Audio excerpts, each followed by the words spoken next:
This is IGN.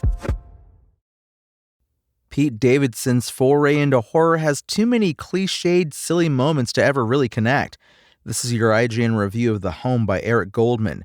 From Danny McBride writing Halloween sequels to Chris Rock starring in a Saw movie and Jordan Peele's entire career shift, recent years have found a lot of famous funny men prove they can also do horror with the best of them.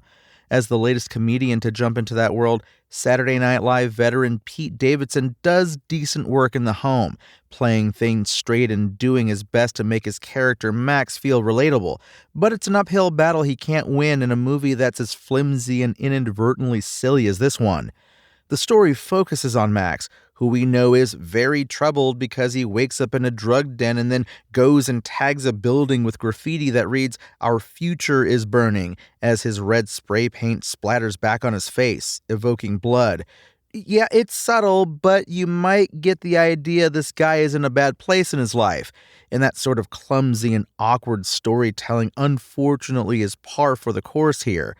One thing leads to another, and Max ends up being given a community service sentence to work a temporary job as an orderly at a retirement home, where he discovers some very strange and disturbing goings-on.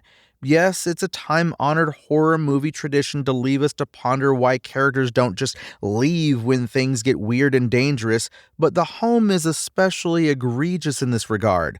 Without any sort of genuine, slow build-up to let us believe Max might first feel some connections to this place, it's preposterous that he doesn't bail on his very first day after discovering two of the elderly residents having sex wearing bizarre masks, and then witnessing a woman suddenly begin to bleed from the head while doing pool exercises.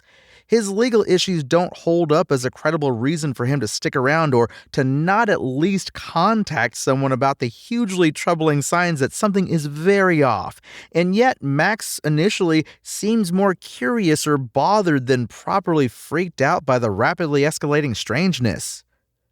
Co-writer-director James DeMonaco is best known for the Purge series, and while those films are certainly inconsistent, there is a lot to enjoy in them and the heightened world DeMonaco created. The Home, though, seems like it's trying to at least begin in a more grounded, realistic setting, but feels incredibly and often laughably heavy-handed from the start. To its credit, there is some mildly interesting mystery to be found as Max begins to do some investigating into what's going on in this place, especially in regards to the fourth floor and what he's been warned are especially troubled occupants. Yet, Max's reactions continually don't read true, and would-be scary scenes often play as more goofy as a result. When Max inevitably ventures onto a forbidden floor and a snarling, out-of-control old man lunges at him, his response is to say, "I'm not going to hurt you," rather than, getting the hell away from this guy. DeMonaco is going for some messaging here, but it's muddled and hard to decipher until near the end, where parallels to real-life discussions and debates about different generations and who's in control are made blatant. It feels like too little too late as far as resonating or helping The Home to hit home, even if there is some last-minute amusement to be had with how things suddenly get a lot more direct and pointed. The final sequence does at least allow for some over-the-top visceral confrontations that feel like DeMonaco veering back into the Purge terrain, where he's much more in his element. Also, while most of the gore isn't done with much panache, if you're sensitive to harm being done to eyeballs, this movie might elicit a reaction. Yeah. The Home's attempts to create an unsettling story set in a retirement home fall flat. There may be some unintentional laughs along the way, but not enough to push it into the so bad it's good territory where so many horror movies find cult followings.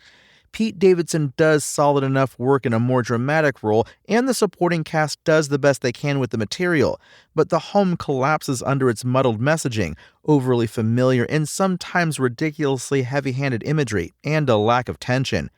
The Home's IGN score? 4 out of 10. Thanks for listening to IGN. My name is Tony Jackson, and for the latest updates on The Home, visit us at IGN.com. Spoken Layer.